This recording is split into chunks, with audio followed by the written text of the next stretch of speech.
예, 수요일 묵상의 시간입니다. 대다수의 의견은 할 일이 뭔지 알게 해도 진리가 될 수 없다.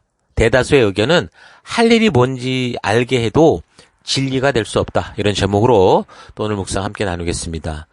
어제 우리는 교회의 사명, 성도의 존재의 이유는 전도다. 생명을 낳는 생명을 세우는 거다라는 걸 생각해 봤습니다. 교회는 이제 전도자들이 그래서 모인 곳이고, 그래서 교회에서 행하는 모든 일들은 바로 그렇게 생명을 낳는 생명을 세우는 그런 전도를 위한 것이어야 된다라고 했는데, 그런데 그런 전도인들이 모여야 하는 그런 교회에 그렇게 전도된 사람, 그러니까 하나님의 뜻과 의도를 아는 사람들이 아니라 단지 인도된 사람들이 많아지면 점차 교회는 존재의 목적을 상실하고 자칫 종교 서비스업처럼 변해갈 수도 있다라고 했습니다. 그러니까 목적을 잃은 교회는 자꾸 다양한 요구들이 생기게 되고, 그러면 갈 길을 잃는 그런 일들이 벌어지기 마련이죠. 교회가 그런 뿌리적인 문제를 파악하지 못하면 당연히 현재 벌어지는 일들을 수습하고 모두가 만족하게 하는 여러 가지 그 자신들의 생각을 막 의견들을 말하게 되고, 그러니까 바른 길이라고 생각되는 것을 찾아가려고 하게 될 건데, 그때 이제 고린도 교회처럼 분열되지 않고 사명에 집중할 수 있는 우리가 돼야 되는데, 그런 방법이 뭘까? 이번 주가 우리가 그렇게 묵상해 갔으면 좋겠습니다. 첫 번째는 다수의 의견이 아니라 하나님의 말씀만이 기준이 되게 해야 된다라는 거죠. 그러니까 사람이 사는 곳에는 당연히 여러 가지 문제가 있습니다. 그래서 각자의 문제를 해결하기 위한 생각들이 있기 때문에 말도 많고 탈도 많은 게 그냥 자연스러운 모습이라는 거죠. 그러니까 교회 안에서 서로가 왈가왈부 말이 많은 것은 그냥 자연스러운 모습이에요. 근데 그런 과정을 통해서 발생하는 이제 문제들을 그래서 우리가 하나씩 풀어가면서 성숙해지고 성장해 가면서 그렇게 살아가는 거죠. 근데 중요한 것은 분명히 모든 사람들이 다 같이 공통적으로 인정하는 그런 분명한 기준이 있어야 된다라는 겁니다. 그러니까 각자의 생각과 요구하는 바가 달라서 다툼이 생기고 시기와 질투가 생기잖아요. 그래서 우리는 오직 하나님의 말씀만, 말씀의 가치만이 기준이 되는 그런 삶을 우리가 분명히 세워야 되는 겁니다. 그게 바로 신의 산에서의 약속이 바로 그런 일이었거든요. 그러니까 하나님과의 약속, 교회와의 약속을 가장 중요한 기준, 유일한 기준으로 삼아야 된다라는 거죠. 그렇지 않으면 모든 사람들이 틀리지 않은 말을 하면서도 결국에는 다툴 수밖에 없잖아요. 그래서 우리가 중요한 기준을 하나님의 말씀과 교회의 약속으로 삼게 되면 교회 안에서 생기는 다툼이나 그 어떤 일들도 소모전으로 막 그렇게 시간 낭비하는 게 아니라 이게 왈가왈부 왁작지껄 자기의 의견들을 얘기하며 충돌하기도 하고 그렇게 한다고 해도 결국은 어떻게 돼요? 분명한 기준이 있기 때문에 서로 건강하게 하나님 나라 백성답게 서로 성장하고, 그 성장통의 결과로 하나됨이라는 아름다운 열매, 생명을 낳는 생명을 세우는 그런 주님이 부르신 그런 교회로 성장해가는 열매를 맺을 수 있는 겁니다. 그런데 쉽게 풀릴 문제도 참 해결하기 어렵게 하는 그런 소모전이 교회에서 자꾸 발생되는 이유, 그런 걸 생각해 보면 결국은 지금 말씀드린 것처럼 서로가 생각하는 기준이 다르기 때문이다라는 걸 분명히 기억해야 됩니다. 어떤 공동체든 그 공동체에 속한 사람들이 함께 한 가지 기준을 가지고 있다면, 그래서 모두가 그 기준에 따라 함께 살고자 한다면 그곳은 참 살만하고 서로 다투고 어려운 일이 있어도 함께 산다는 게 행복한 것이 될 수 있습니다. 비록 다툼이 있고 의견이 달라도 결국 함께 성장하는 그런 성숙의 과정이 될 수 있는 거죠. 한 가정도 마찬가지인 거죠. 한 가정 안에서 우리가 분명히 하나님의 가치의 기준을 따라 우리가 이 가정을 함께 일구어갈 그런 약속과 기준이 있다면 서로 때로는 다투고 또 부딪힐 수 있어도 결국에는 그 기준을 따라서 어떻게 돼요? 또 우리가 성장해 갈 수 있는 그런 기회를 삼아갈 수 있다라는 겁니다. 근데 반대로 함께 산다는 게 불편하고 소모전과 같이 불가능해 보이는 건 뭐예요? 계속 자기 기준만 고집하고 자기 생각만 고집하고 자기만 주장하기 때문이다라는 거죠. 그러니까 고린도 교회의 가장 큰 문제가 뭐냐면 이 교회는 약속된 기준이 없어서 각자의 생각과 말이 많은 교회였다라는 겁니다. 아마도 다들 교회를 위해서 각자가 그랬는지 모르죠. 다 서로를 위해서 그랬다. 그렇게 얘기했는지 모르지만 결국 이 교회는 분열됐고, 그래서 아볼로파니, 베드로파니, 바울파니 하면서 분파를 이루고, 결국 교회는 겉으로는 다 함께 모여있고, 겉으로는 한 교회고, 한 가정이고, 그런지 모르지만, 안으로는 여름 가뭄에 쩍쩍 갈라진 땅처럼, 그 다 분열돼 있는 거. 그렇게 돼버린 겁니다. 사실 이때, 우리가 좀 역사를 좀 생각해 보면 이 당시에는 우리가 지금 분명한 우리 삶의 기준이라고 하는 성경, 구약 성경과 신약 성경 우리는 있는데, 그 당시에는 이 구약은 있었어도 신약이라고 하는 이 성경은 그렇게 완성되지 않은 때였죠. 그래서 이런 문제가 생기게 될 때 사도 바울 같은 사람들이 어떻게 한 거예요? 바른 성경의 가치의 기준을 따르는 편지를 쓰게 된 거예요. 근데 그 편지들이 모아져서 이제 우리에게는 신약 성경으로 오게 되는 거죠. 그래서 사도 바울이 이 적은 서신들의 내용을 보면 이거를 무슨 종교의 경전이라고 보기에는 좀 어떤 개인의 격한 감정들이 막 드러나기도 하거든요. 그러니까 다듬어지지 않은 내용들이 그대로 있더라는 거예요.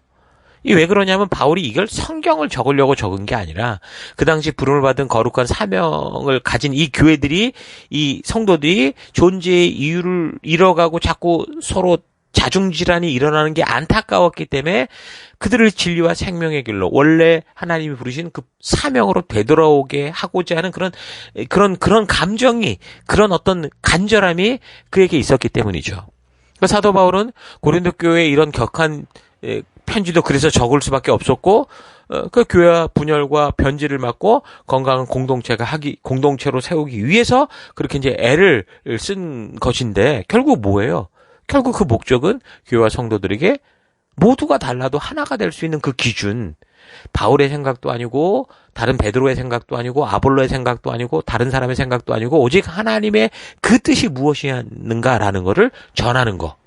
그걸로 그가 온전한 교회를 세우려고 하는 거죠. 사람들의 생각은 각자 다르고, 또한 그 생각을 주장하는 이유들을 들어보면요, 다 타당해 보입니다. 그래서 사실 사람들 각자가 생각하고 있는 것을 우리가 저 사람의 의견을 함부로 단정적으로 판단하고 이야기하는 것은 무리라고 할 수 있어요. 그러나 모두의 생각이 틀리지 않다고 해서 그 모두의 생각을 다 맞다고 할 수도 없는 거죠. 그래서 사도 바울의 편지도 보면 그의 생각을 적는 게 아니라 가능하면 구약 성경의 가치를 바탕으로 하나님의 뜻을 전하는 것이 대부분이었습니다.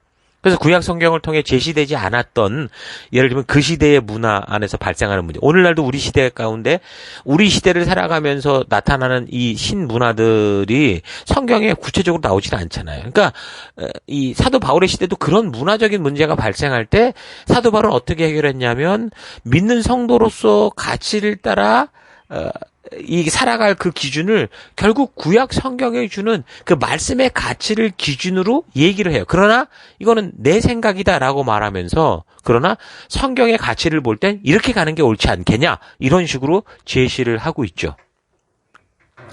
그러나 지금 그런 바울의 개인적인 권면조차 이제 이 권면들이 성경이 돼서 현대를 살아가는 우리에게 이제 전달이 된 건데, 그렇게 보면 그 당시는 바울의 어떤 개인적인 의견 같았지만 결국 그게 하나님의 말씀의 가치를 따라 하나님 앞에 인정받게 되어졌고, 그래서 성령의 감동하심을 따라 그게 결국에는 성경으로 기록이 됐고, 그래서 지금 이제 사도 바울을 통한 이런 충고와 그 당시는 뭐라고 말할 수 없었던 그런 충고들이 오히려 이제 하나님의 분명한 뜻으로 그렇게 이제 성경으로 기록돼서 우리는 이것을 우리의 삶의 기준으로, 얼마나 삶의 가치로 삼고 살아가고 있는 거죠. 결국 각자의 생각을 옳다고 주장하면서 분열되는 고린도 교회의 여러 가지 문제들을 해결하는 이 사도 바울의 방법도 뭐라는 거예요? 자기 생각이 아니라, 자기의 경험이 아니라 성경의 그 가치를 따른 기준을 제시하면서 그 성경의 가치를 따라 함께 하나 되어 나아갈 수 있도록 돕는 것이 결국은 성경의 기준이었다, 그 말입니다. 고린도전서 2장 4절, 내 말과 내 전도함이 설득력 있는 지혜의 말로 하지 아니하고 다만 성령의 나타남과 능력으로 하여 너희 믿음이 사람의 지혜에 있지 아니하고 다만 하나님의 능력에 있게 하려 하였노라. 결국 뭐라는 거예요? 성령의 나타남, 그의 능력, 그게 뭐예요? 하나님의 말씀이었다라는 거예요. 하나님의 말씀만이 모든 삶의 기준이 될 수 있도록 힘을 썼다, 그 말인 거죠. 진리의 성령 하나님께서 그 진리라는 게 하나님의 진심을 전하는 그 뜻을 전할 수 있도록. 그러니까 결국 말씀이 기준이 된 그런 일에 힘썼다. 그 말을 하는 겁니다.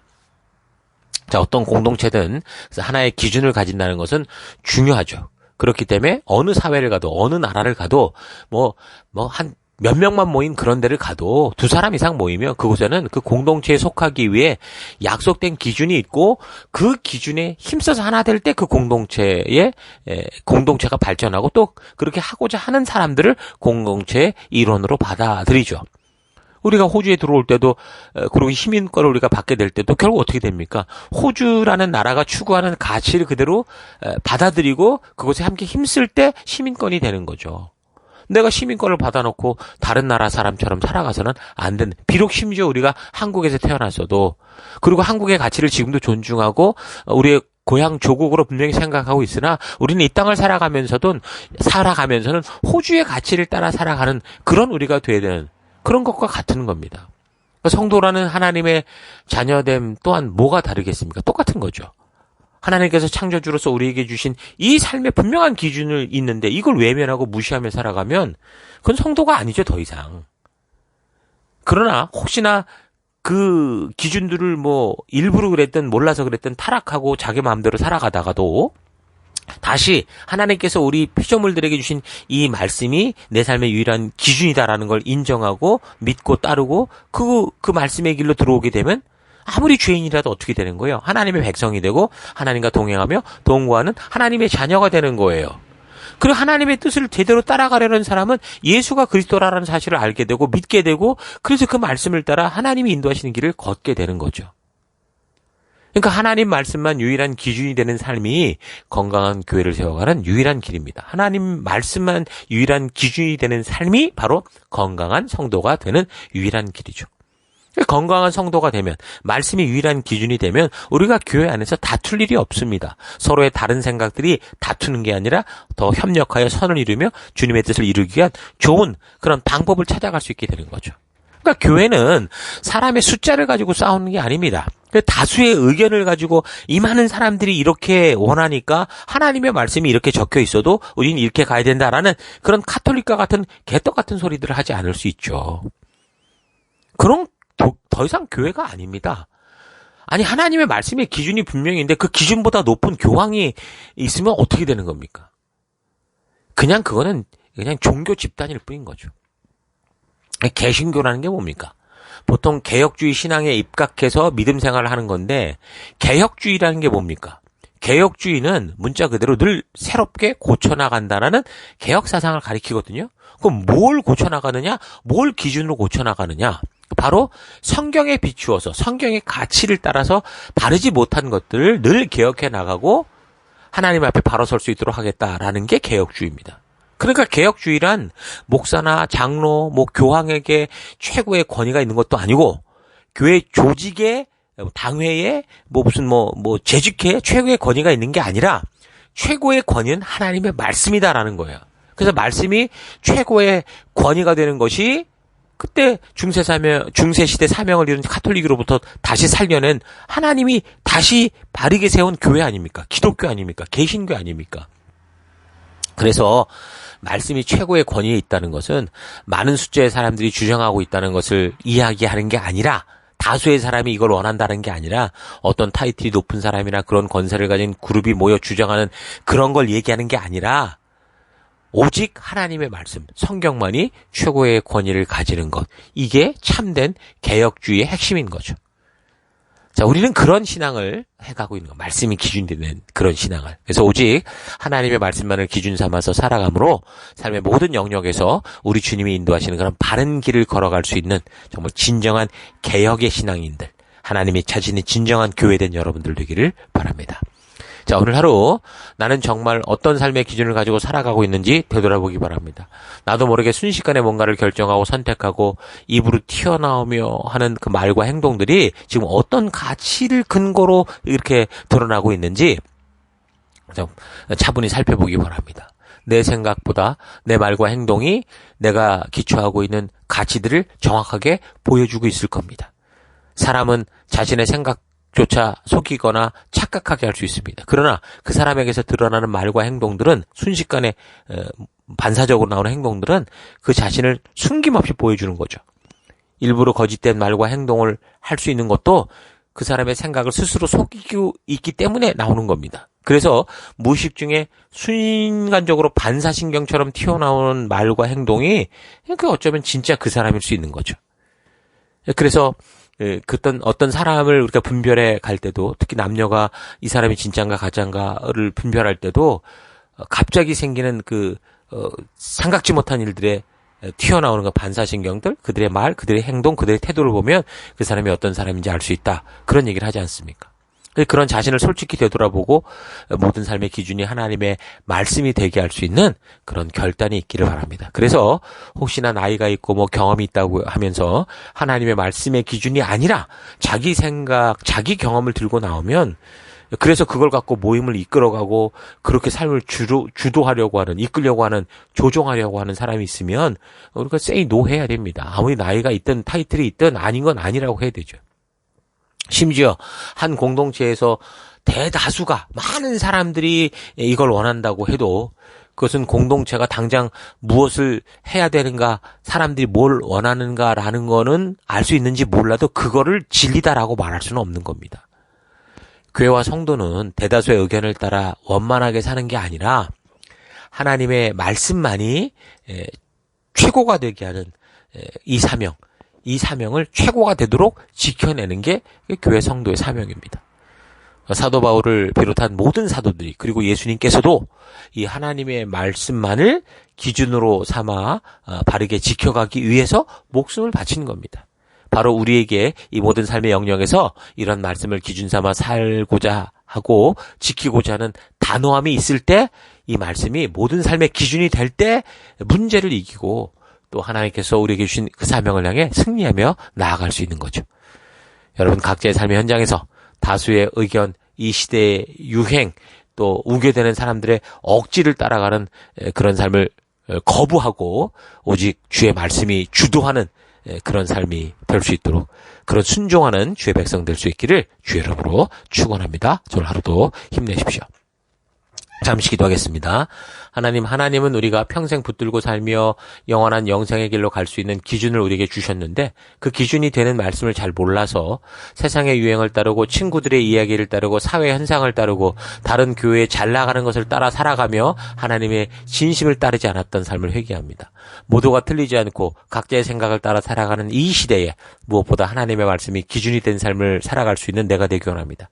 그래서 무엇보다 하나님의 말씀을 통해 하나님의 진심을 알고 하나님의 깊은 마음을 알아가는 일에 게으르지 않고 성실한 삶 살아가기 원합니다.